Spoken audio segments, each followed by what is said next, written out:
News కు స్వాగతం. ముందుగా హెడ్లైన్స్. సామాన్యులకు ఊరటిస్తూనే ఆర్థిక రంగం బలోపేతం పీఎం మోడీ. గణేష్ మండపంలో పసిడి దగదగలు 5 కిలోల ఆభరణాలతో అలంకరణ. జీఎస్టీ స్లాబ్ల తగ్గింపుపై సీఎం చంద్రబాబు హర్షం.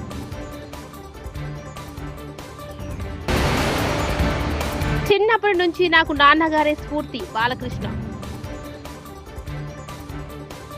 భారీ సంస్కరణలకు జీఎస్టీ మండలి ఆమోదం తెలపడంపై ప్రధాని మోదీ స్పందించారు. తాజా సంస్కరణలతో ప్రజల జీవన ప్రమాణాలు మెరుగవుతాయన్నారు. వ్యాపారం మరింత సరళతరమవుతుందని, చిరు వ్యాపారులకు మరింత ప్రయోజనం చేకూరుతుందన్నారు.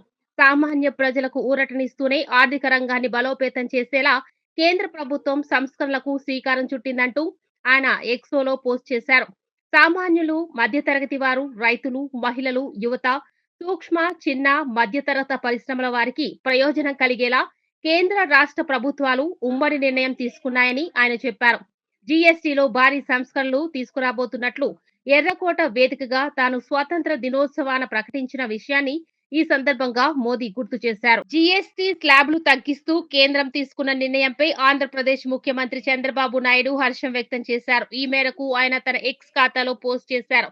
జీఎస్టీ స్లాబ్లను మారుస్తూ తీసుకొచ్చిన సంస్కరణల్ని స్వాగతిస్తున్నట్లు తెలియజేశారు. ఫలితంగా నిత్యావసరాలు, విద్య, ఆరోగ్య రంగం, వ్యవసాయ ఉత్పత్తులకు సంబంధించిన పన్నులు గణనీయంగా తగ్గుతాయని వెల్లడించారు. దివంగత నేత తన తండ్రి ఎన్టీఆర్ఏ తనకు చిన్నప్పటి నుంచి స్ఫూర్తి అని హిందూపురం ఎమ్మెల్యే నటుడు బాలకృష్ణ అన్నారు. ఆయన కృష్ణా జిల్లా నిమ్మకూరులో పర్యటించారు. ఈ సందర్భంగా గ్రామస్తులు ఆయనకు ఘన స్వాగతం పలికారు.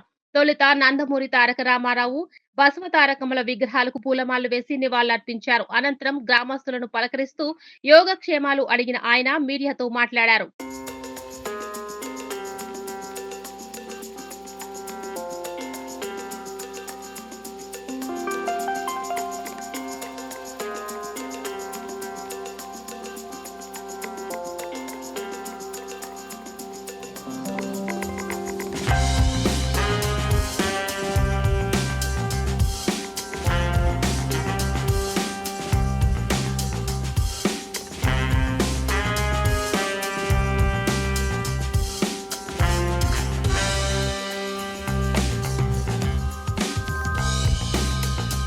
మర్చిపోకుండా ఆనాడు తెలుగుదేశం పార్టీని స్థాపించారు. అలాగే అందరికి బడుగు బలహీన వర్గాలైతేనేమి, వెనకబడిన తరగతులైతేనేమి, తాడిత పీడిత కులాలకైతేనేమి, అందరూ కూడా మైనారిటీలకైతేనేమి అందరికీ ఆయన సముచిత జీవితంలో గౌరవించి ఈ రాజకీయాల్లో ఉన్న పదవులకు దూరంగా ఉన్న వాళ్ళందరికీ చేయూతనిచ్చి సగౌరవంగా తీసుకొచ్చి పదవులతో అలంకరించిన మహానుభావుడు నందమూరి తారక రామారావు. ఆయన ప్రతిరూపంగా నిలిపినందుకు దైవాంశ సంభూతుడు, విశ్వానికే విశ్వం, నట రూపం ఎలా ఉంటుందో చూపించిన కారణ జన్ముడు, నా తండ్రి గురువు దైవం నందమూరి తారక రామారావు గారు.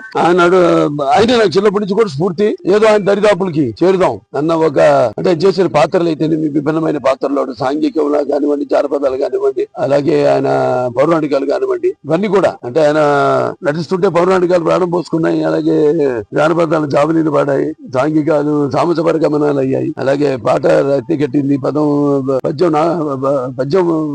నాటు నిలిచింది. అది కలగమ్మ తల్లే కన్నుల పండుగ చేసుకుంటూ కలకలలాడింది, గలగలడింది. తర్వాత ఆయన రాజకీయాల్లోకి వచ్చాక సరే ఆయన చేసిన సాహసోపేతమైన ప్రవేశపెట్టిన పథకాలు అందరికీ ఉపయోగకరమైనవి, సానుకూలమైనవి కూడా. అలాగే ఎన్టీ రామారావు రాజకీయాల్లోకి అడుగు పెట్టక ముందు, అడుగు పెట్టాక ఆయన ప్రవేశపెట్టిన ఏవైతే ఈ పథకాలు ఉన్నాయో అవి ఇప్పటికీ అందరూ ఎవరు అధికారంలోకి వచ్చినా వాటిని ప్రవేశపెట్టేలా అమలు చేసేలా చేసిన మహానుభావుడు నందమూరి తారక రామారావు. అందుకే ఆయన అటు ఆ పేదల ఆకలి తెలిసిన అంటూ ఉంటాను నేను అన్న ఆయనే. అలాగే జనత భవితకు దారి చూపిన, భవిష్యత్తు చూపిన అమ్మ ఆయనే. అలాగే ఆయనకి తోడుగా ఉన్న మహిళలకి ఆర్థిక స్వాతంత్రం ఇచ్చిన అన్న కూడా నందమూరి తారక రామారావు. అలాగే మా అమ్మగారు బసవరామ తారకం గారు, ఆవిడ త్యాగం అంటే నాన్నగారితో కూడా ఉంటూ ఆయన మరి జీవన శైలి తగ్గట్టుగా మరి ఆవిడ కూడా ఎంతో ఆయన ఉన్నత స్థితి రావడానికి ముఖ్యమైన అంటే మేము సినిమాల్లో ఊరికే నేను చెప్పడం, ఎస్పెషల్లీ నా సినిమాలు చూస్తే మీరు 10 సినిమాలో ఒక సందేశం ఉంటుంది. గత 4 సినిమాలు విజయవంతం అయ్యాయంటే అఖండ అంటే పిల్లల జోలికి వచ్చిన, ప్రకృతి జోలికి వచ్చిన, ధర్మం జోలికి వచ్చిన ఏమవుతుందో అన్నది చూపించాం. అలాగే ఒక వీరసింహారెడ్డి అయితే ఒక నాన్నగారి ఏదైతే రక్త సంబంధం ఉందో అలా ఒక అన్న చెల్లెల మధ్య బంధం, అలాగే ఒక నేలకొండ భగవత్ కేసరి అంటే ఇక్కడ పిల్లలు కూడా ఉన్నారు. గుడ్ టచ్ బ్యాడ్ టచ్ ఒక మంచి సందేశం ఇవ్వడం జరిగింది ఆ సినిమా ద్వారా. అలాగే డాకు మహారాజు ఉందంటే నేను ఒక రాయలసీమ బిడ్డని, అంటే నేను ఒక రాయలసీమ ఎమ్మెల్యేని. బాలకృష్ణ అంటే అంటారు అందరూ రాయలసీమ బాలకృష్ణ అడ్డా అని. అక్కడ నీటి సమస్య తెలుసు నాకు. నాన్నగారి నుంచి కూడా ఆ నీటి సమస్యను రూపుమాపడానికి, వాళ్ళ దాహార్తి తీర్చడానికి మరి ఎన్నో ఆయన మానసిక పత్రికలు, ఒక తెలుగు గంగ కావచ్చు, లేకపోతే ఒక గాలేరు నగిరి కావచ్చు, ఒక ఇప్పుడు హెచ్ఎన్ఎస్ఎస్ కావచ్చు, అందరి నివాసం, సుజల స్రవంతి, ఇవన్నీ కూడా ఆయన అప్పుడు అందించడం, మనం వైద్యం అందించడం అతి తక్కువ ధరకి, అలాగే నాణ్యమైన అంటే అంతర్జాతీయ ప్రమాణాలతో కూడిన వైద్యాన్ని అందించడం. ఇవాళ మన భారతదేశంలోనే ఉత్తమ సింగిల్ స్పెషాలిటీ క్యాన్సర్ హాస్పిటల్ ఒకటిగా మన Basavatarakam hospital, Basavatarakam Indo American cancer hospital research institute కి స్థానం కల్పించడం, ఇవన్నీ కూడా అందరూ కూడా ఇందులో భాగస్వామ్యం ఉంటుంది. పనిచేసి అంటే యథారాజా తథా ప్రజ అన్నట్టు మరి మనం సంకల్పం నడిపించేవాడు. ఇవన్నీ ఇంతకు ముందు నా ముందు కూడా కోడెల శివప్రసాద్ గారు అయితేనేమి, కాకర సుబ్బారావు గారు అయితేనేమి, ఎంబీబీఎస్ మూర్తి గారు అయితేనేమి, వెంకటేశ్వర్లు గారు అయితేనేమి, వీళ్ళంతా కూడా, అలాగే మన పోలవరపు తులసి గారు అయితేనేమి, రాఘవరావు గారు అయితేనేమి, నూరి దత్తాత్రేయుడు గారు అయితేనేమి, లేకపోతే దశరథ రామరెడ్డి గారు అయితేనేమి, వీళ్ళందరూ కూడా అందరి యొక్క సహాయ సహకారాలతో ఇవాళ ఆసుపత్రిని నాకు ముందు కూడా బోర్డ్ ఆఫ్ ట్రస్టీస్ ఎవరైతే ఉన్నారో వారందరూ సహాయ సహకారంతో ఈ స్థాయికి తీసుకురావడం జరిగింది. ఇక హిందూపూర్ నా నియోజకవర్గం ఉంది. హిందూపూర్ నాన్నగారు 3 సార్లు ప్రాతినిధ్యం వహించడం, తర్వాత ఇప్పుడు నేను ఇది 3వసారి గెలవడం, ఈసారి 3వసారి కూడా నేను ప్రాతినిధ్యం వహించడం, అక్కడ నీటి కొరతను తీర్చడం, అలాగే ఇంకెన్నో నాన్నగారు కూడా అక్కడి నుంచే మొదలు పెట్టారు. ఎందుకంటే అప్పుడు ఆయన ముందు ఊహించలేదు దగ్గరలో ఏదో ఇంటర్నేషనల్ బెంగళూరు ఇంటర్నేషనల్ ఎయిర్పోర్ట్ వస్తుందని, కానీ అటువంటిది ఆయన ఆనాడే పారిశ్రామిక వాడ ఇండస్ట్రియల్ ఎస్టేట్ అక్కడ స్థాపించడం,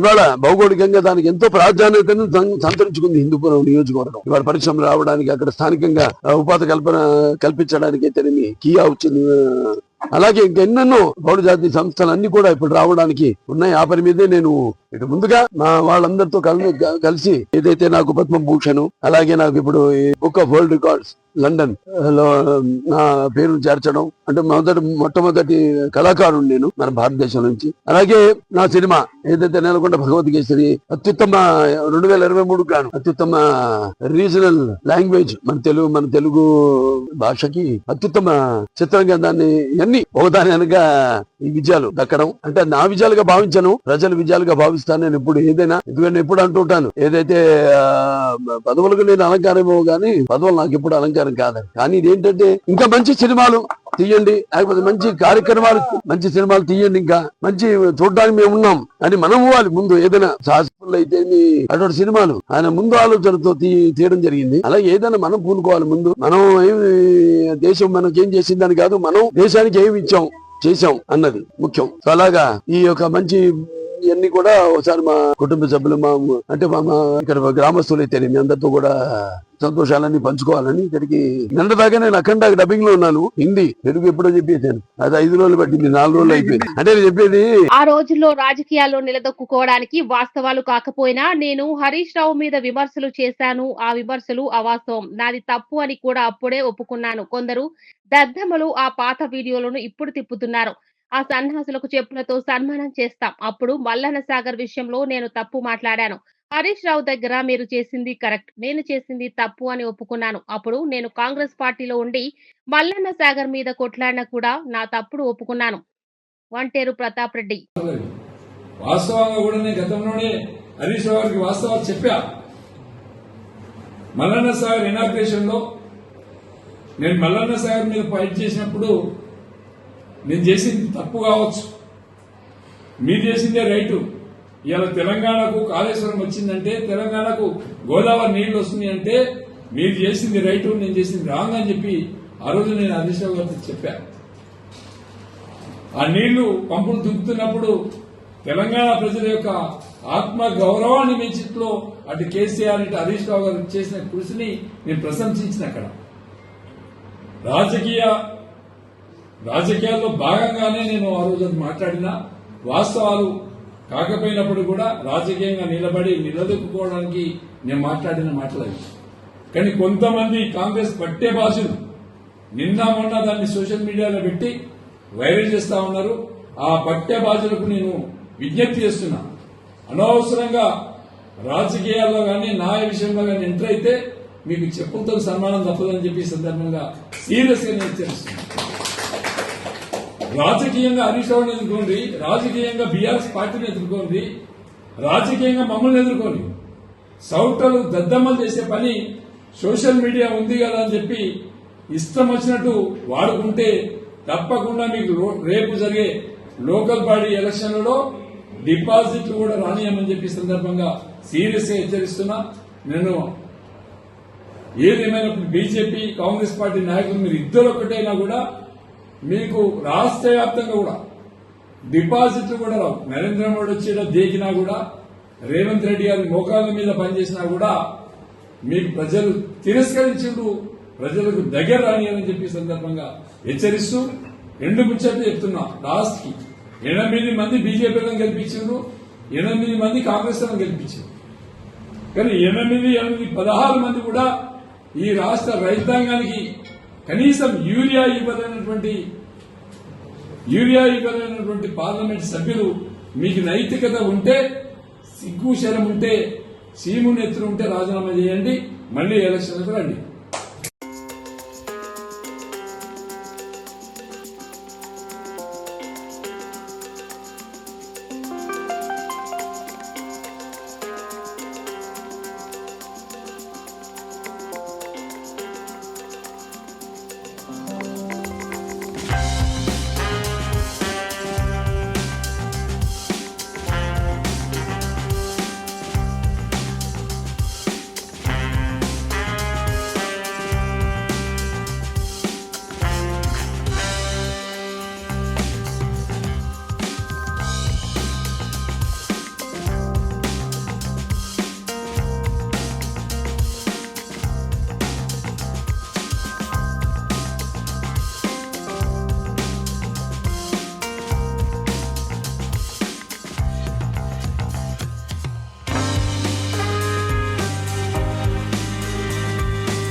ప్రకాశం జిల్లా ఒంగోలులో వినాయక నవరాత్రి ఉత్సవాలు వైభవంగా జరుగుతున్నాయి. గాంధీ రోడ్డు సమీపంలో gold and silver merchants association ఆధ్వర్యంలో ఏర్పాటు చేసిన గణనాథుడి విగ్రహం ఆకట్టుకుంటోంది. ఉత్సవాల్లో భాగంగా నిర్వాహకులు గణేశుడి విగ్రహం మండపాన్ని 5 కిలోల బంగారు ఆభరణాలు, 45 కిలోల వెండి పాత్రలతో అలంకరించారు.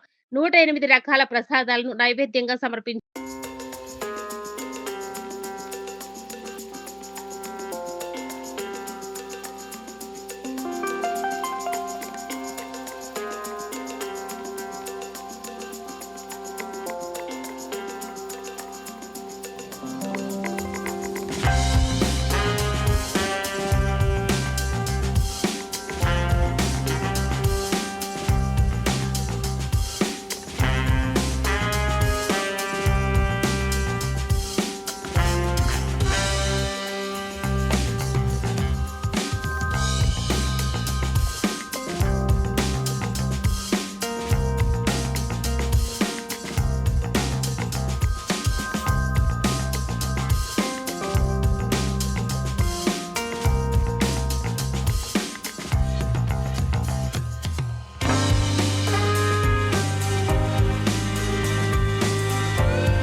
సామాన్యులకు ఊరటిస్తూనే ఆర్థిక రంగం బలోపేతం PM Modi.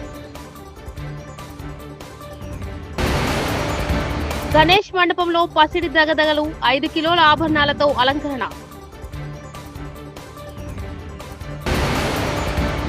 GST స్లాబుల తగ్గింపుపై CM Chandrababu హర్షం.